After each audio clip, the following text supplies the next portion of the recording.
Hello dear students, welcome to my channel. आप सभी को राधे राधे, जय श्री कृष्णा।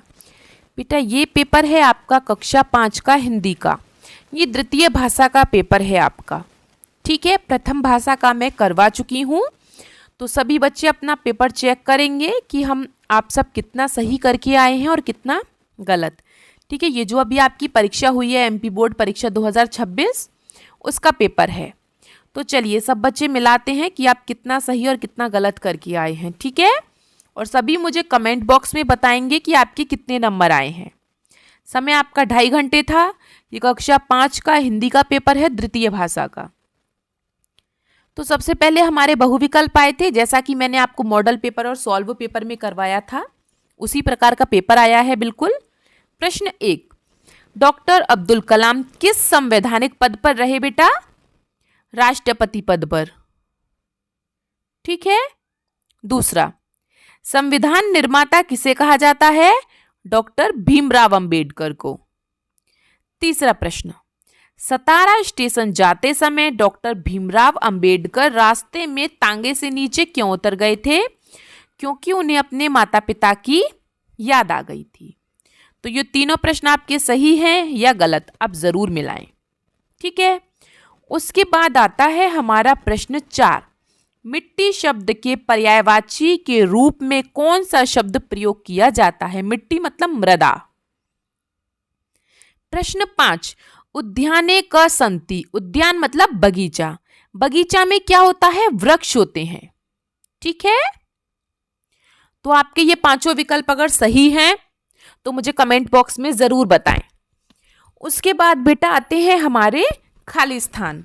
ठीक है, खालिस्तान देखिए। प्रश्न 6, इठलाना शब्द का अर्थ? इठलाना मतलब नखरे करना, घमंड करना, गर्व करना। ठीक है। प्रश्न 7, सीता हरण के लिए रावण ने क्या बनाया बेटा? मायावी हिरन। प्रश्न 8, हमारे सैनिक अपनी बहादुरी के लिए प्रसिद्ध हैं या हमारी अपनी बहादुरी के लिए जाने जाते हैं। प्रश्न 9, नित्य व्यायाम करने से शरीर कैसा होता है बेटा? स्वस्थ रहता है। प्रश्न 10, पौन शब्द का हिंदी मानक शब्द? पौन मतलब पवन, हवा। ठीक है, तो ये विकल्प भी मिला लें आप, कितने सही हैं आपके।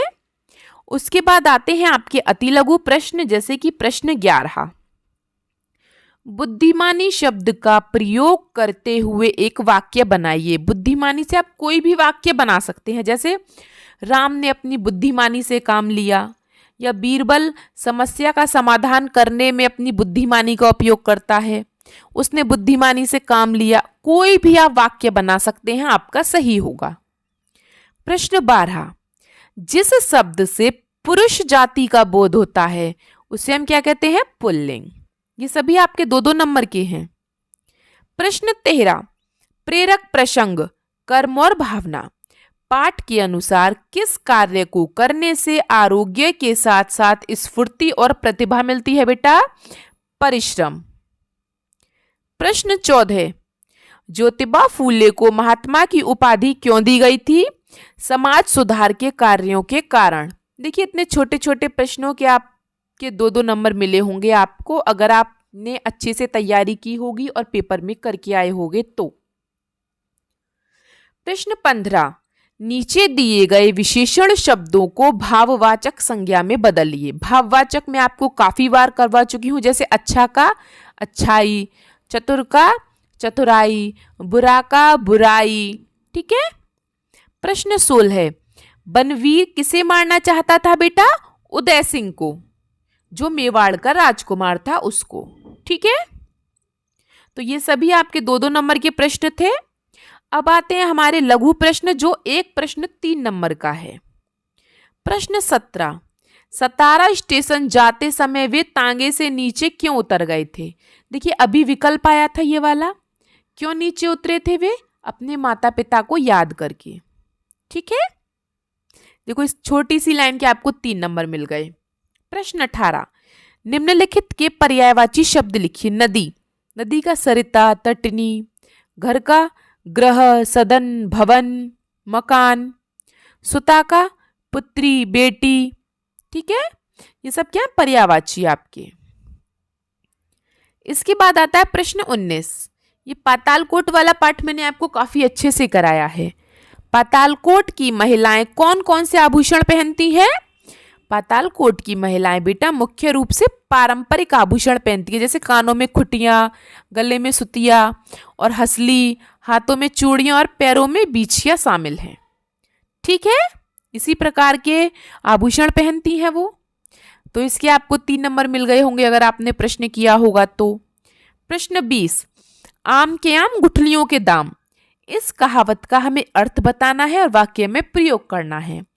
आम के आम गुठलियों के दाम मतलब दोहरा लाभ होना, मतलब दुगना लाभ मिलना। जैसे वाक्य प्रयोग हम कर सकते हैं, रमेश ने अपनी पुरानी कार बेचकर नई बाइक खरीदी, उसे कार बेचने के पैसे भी मिले और नई बाइक की जो पेट्रोल की बचत हुई वो भी मिल गई, तो उसे दो दो फायदे हो गए। तो इसे कहते हैं हम आम के आम गुठलियों के दाम। ठीक है, इस प्रकार आपको जो प्रश्न किए आपने ये 3-3 नंबर के हैं, सभी अपने नंबर जोड़ते चलें। ठीक है, प्रश्न 21। यह आपको एक पद्यांश दिया है जिसके हमें आंसर देने हैं। समय का सबसे कहना है जीवन चलते रहना है, इसको मत बर्बाद करो, सदा काम की बात करो। फूल सदा मुस्काते हैं, हमको यह समझाते हैं, जीवन हंसते रहना है, सुख दुख को भी सहना है। कर्म ही जिसकी प्रीत है, सत्य से जिसको प्रीत है, अंत में उसकी जीत है, समय भी उसका मीत है। मीत मतलब दोस्त। ठीक है, तो पहला प्रश्न है, जीवन में हमेशा खुश रहने की बात बेटा कौन सिखा रहा है? फूल। ठीक है, दूसरा, समय किसका मित्र है? कर्मशील व्यक्ति का, जो कर्म करता रहता है। ठीक है, सदा काम की बात करो। वक्त का पर्यायवाची, वक्त, वक्त मतलब टाइम, समय, वक्त का पर्यायवाची समय। ठीक है, तो ये सभी आपके 3-3 नंबर के प्रश्न हैं। उसके बाद सर्वनाम की परिभाषा पूछी है। तो जो शब्द संज्ञा के स्थान पर प्रयोग होते हैं ना, उन्हें हम सर्वनाम कहते हैं, जैसे मैं, हम, तुम, वह आदि, ये सब। ठीक है, तो ये भी आपका 3 नंबर का था। सभी अपने नंबर जोड़ते चले, मुझे कमेंट बॉक्स में बताएंगे फिर। उसके बाद आते हैं दीर्घ प्रश्न, जो एक प्रश्न आपका 5 नंबर का है। प्रश्न 23। पुष्प की अभिलाषा पाठ में आए हुए 5-5 क्रिया और संज्ञा शब्दों को लिखना है। आपने कविता पढ़ी है पुष्प की अभिलाषा, ठीक है, उसमें आपके जो शब्द आए हैं क्रिया के या संज्ञा के, उनके हमें 5-5 शब्द लिखने हैं। ठीक है, तो जैसे मैंने यहाँ पे लिखे हैं, क्रिया शब्द चाह, तोड़ना, फेंकना, चढ़ाना, इठलाऊं, ये सब क्या है? क्रिया शब्द। और संज्ञा शब्द आपके पाठ में कौन कौन से हैं? पुष्प, अभिलाषा, सुरबाला, गहना और शव, ये सब आपके संज्ञा शब्द हैं। तो इतने से प्रश्न के आपके 5 नंबर इसलिए हैं क्योंकि इसमें कविता नहीं दी जिसमें से आप देख देख के छांट सको, तो आपको इसके लिए कविता याद होनी चाहिए, इसीलिए ये छोटा सा प्रश्न आपका 5 नंबर का है। उसके बाद आपको दिया जाता है 3 दिन का अवकाश हेतु पत्र।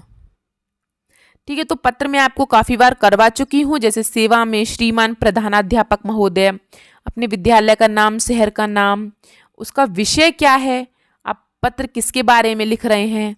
ठीक है, तो इस प्रकार से आप पत्र तो जरूर लिख के आए होंगे, और इसके फ्री के आपको 5 नंबर है क्योंकि पत्र लिखना बहुत आसान होता है।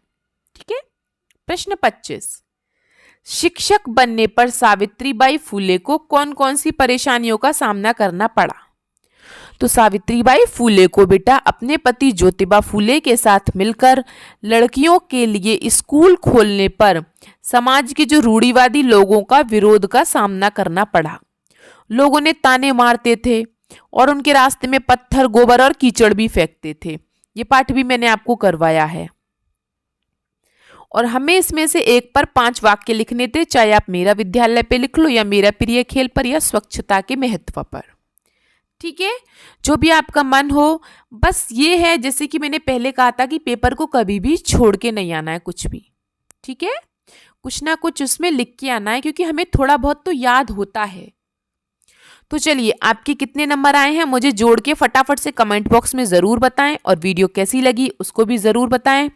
मिलते हैं आपसे अगली वीडियो में, तब तक के लिए आपका दिन शुभ हो। Have a nice day and thank you.